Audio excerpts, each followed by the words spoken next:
ይህ አደገኛ ወንጀለኛ በቀድሞ ስሙ ዳውድ ድሪባ በዳኔ በመባል የሚታወቅ ሲሆንም ገና በ16 ዓመቱ ከቤት ወጥቶ ጎዳና እያደረ ነበር ከአንድ ሰው የጦር መሳሪያ ቀምቶ በመሳሪያ የታገዘ ዘረፋ የጀመረው።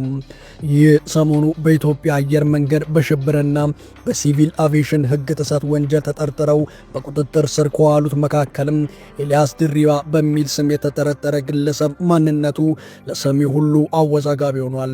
አንዳንድ ከዚህ በፊት የነበረ ዳዊት ድሪባ የተባለ አደገኛ ዘራፊና በነፍስ ግድያ የተከሰሰ የአሁኑ ኤልያስ ድሪባ እንዳልሆነ ሲናገሩ፣ የፖሊስ ማስረጃና የአንዳንድ ግለሰቦች በቅርብ የሚያውቁት ሰዎች ግን የበፊቱ ዳዊት ድሪባ በዳኔ የአሁኑ ኤልያስ ድሪባ በዳኔ እንደሆነ ይመሰክራሉ።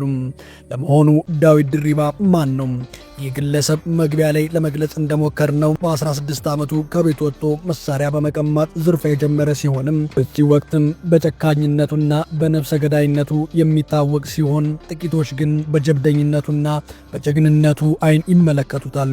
ዳዊት ድሪባ የተወለደው እንደ ኢትዮጵያ አቆጣጠር በ1974 ዓ.ም ሲሆንም የዘረፋ ህይወቱን በ1989 ዓ.ም ነበር ብሎ የጀመረው። በተለይም በአዲስ አበባ ልጆች በጊዜው የነበሩ የ90ዎቹና የ2000ዎቹ መግቢያ የዘረፋ ህይወት በደንብ የሚታወቅ ሲሆንም በአንዳንዶች ዘንድ እንደ ኮከብ ሌባ ይቆጠር ነበርም። በ3 የነፍስ ግድያ፣ በ11 የመሳሪያ ዝርፊያ፣ በ6 በቅሚያ ወንጀሎች፣ 3 በሌብነት ወንጀሎችና 2 ቤት ሰብሮ በመዝረፍ አጠቃላይ በ28 ወንጀል የሚታወቀው ይህ ግለሰብ ዜናው ከፓርላማም አልፎ በሀገሪቱ ቤተመንግስት አነጋጋሪ ነበር።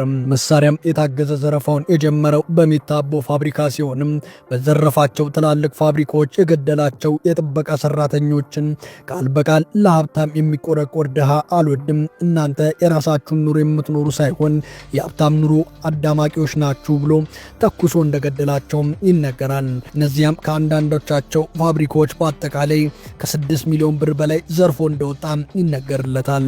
ዳዊት ድሪባ ወንጀል በፈጸመበት ዘመን በዕድሜና በሰውነት ግፊት የሚበልጡትን ወጣቶች አንቀጥቅጦ እየገዛ እየያዘ ተፈርቶ የሚኖር ጋንግስተር ነበረም ይሉታል። በጀብደኝነቱ የሚፈጽማቸው ድርጊቶችም ምክንያት እስከ ሀገሪቷ መሪ ድረስም ይታወቃል። ፊልም እንጂ እውነት በማይመስለው ድርጊቶቹ ከፖሊስ ያመለጠ ሲሆንም ቂሊንጦን ጨምሮ በ3 ትልልቅ ማረሚያ ቤቶች ውስጥ ጉድጓድ ምሶ ያመለጠ ሲሆንም 4 ጊዜ የእስር ቤት ጣሪያዎችን በማይታወቀው ድርጊቱ ፈነቃቅሎ ሊያመልጥም ችሏል። ከዚህም የተነሳ በድጋሚ ተይዞ ወደ ማረሚያ ሲገባም የማረሚያ ጠባቂዎቹ እነርሱ በተመደቡበት ዕለትም እንዳያመልጥ የተለየ እንክብካቤ ያደርጉለት እንደነበረም በጊዜው አብረውት የታሰሩ የነበሩ ታራሚዎችም ይናገራሉ። በ1997 በነበረው ረብሻ ለማባባስ ትልቅ ሚና ተጫውቷል የሚባለው ዳዊት ድሪባ ጊዜው ቃሊቲ ማረሚያ ቤት ውስጥ የተነሳው ረብሻና ትልቅ ብጥብጥም ቀስቃሹ ይህ ግለሰብ እንደነበረም ምንጮች ያስነብባሉ። እናም ይህን የሚያክል አደገኛ ወንጀለኛ ከተራ ቲክቶከሮች ጋር ተገኝቶ እንደቀላል በቁጥጥር ስር ዋለ የሚባለው ዜና በብዙዎች ዘንድ ለማመን የከበደ ሲሆንም ከፈጸመው ወንጀል አንጻር አንዳንዶች አይ ዳዊት ድሪባ በተፈረደበት የሞት ፍርድ በፖሊስ ትዕዛዝ ተገሏል ሲሉ፣ ሌሎች ግን ዳዊት በዳኔ ከ17 ዓመት እስር በኋላ ምህረት ተደርጎለት ትዳር መስርቶ የልጆች አባትም ሆኖ ሰላማዊ ኑሮ እየኖረ ነው ቢሉም ከሰሞኑ የሰማነው የኤልያስ ድሪባ ማንነት ግን ያ በአደገኛና በውስብስብ ወንጀሉ የሚታወቀው ዳዊት ድሪባ ሆኖም ተገኝቷል። ይህ ግለሰብም ከዚህ በፊት በፊልምና በመዝናኛ ኢንዱስትሪው እንዲሁም በሬዲዮ ፕሮግራሞች ዝናን ያተረፈ ተዋናይ ብርሃኑ ድጋፌ መኪናውን ከፍተው ይጠቅሙኛል ያሏቸውን ሁሉ አፋፍሰው ወሰዱበትም።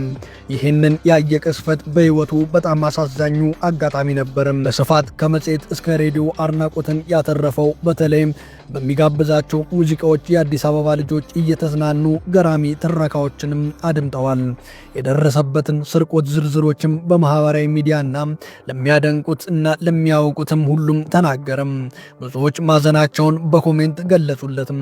ከሰዓታት ልዩነት በኋላም አንድ ለየት ያለ አጭር የቃላት መልእክትም ደረሰው። አይዞህ የሚል ነበርም። ብዙ አድናቂዎቹ ሊያጽናኑት እየሞከሩ ስለነበረም ከዛ ውስጥ አንዱ እንደነበር አድርጎ ነበር የቆጠረው። ጥቂትም ቆይቶ ይህ ሰው ሌላ አይዞህ የሚል ቃላትም ላከለትም። በዚህ ሰዓት ጋዜጠኛውና እውቁ ተዋናይ በሸቀም በዛ ንዴት ውስጥ እያለ አይዞ ይዞ ካለው ሰው የፎቶ መልእክትም ደረሰው። ደግሞ ምን ይሁን እያለ ሲከፍተው ፊት ለፊት አይኑ የጠፋበት ዕቃዎች ላይ አረፈም። ደነገጠም። ፎቶዎቹን የላከለት ሰውዬ ግን መደናገጡን ትቶ ዕቃውን የሚቀበልበትን መንገድ መመሪያ ሰጠው። መመሪያውም ብቻውን ወደ መገናኛ እንዲጓዝ ነበርም። እዛም እንደደረሰ ዕቃውን በጋሪ ሙዝ ከሚሸጡ ምስኪኖች ልጆችም ተቀበልም። ተገርሞም አላበቃም፣ ይባስም ብሎም ተደናገጠም። በድጋሚም ከቀናት በኋላ ስልክ ተደወለለትና ደዋዩ ከአዲስ አበባ ነበርም። አቤት ምን ልርዳህ እንዳለው ረጂው ደዋይ ሆኖ ተገኘና በቀደም የተሰረቁ ዕቃዎች ሲመለሱልህ አንድ የተረሳ ዕቃ ነበር ልመልስልህ ነው አለው። ተቀጣጠሩና ደዋዩ ዕቃውን ይዞ መጣ። ይህ ሁሉ የዳዊት ድሪባ የቅርብ ጊዜ የሌብነት ጀብድ ነው።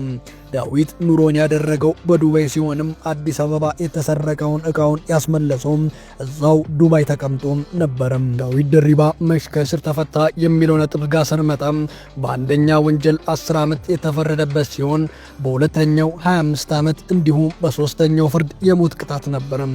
ሆኖም ግን ዳዊት በሶስቱም ፍርድ ከማረሚያ ቤት መሬት ምሶ ጣራ ቀዶ ሲያመልጥ ሶስቱም ጊዜ 1 ወር ሳይቆይ ነበርም ሊያመልጥ የቻሉም።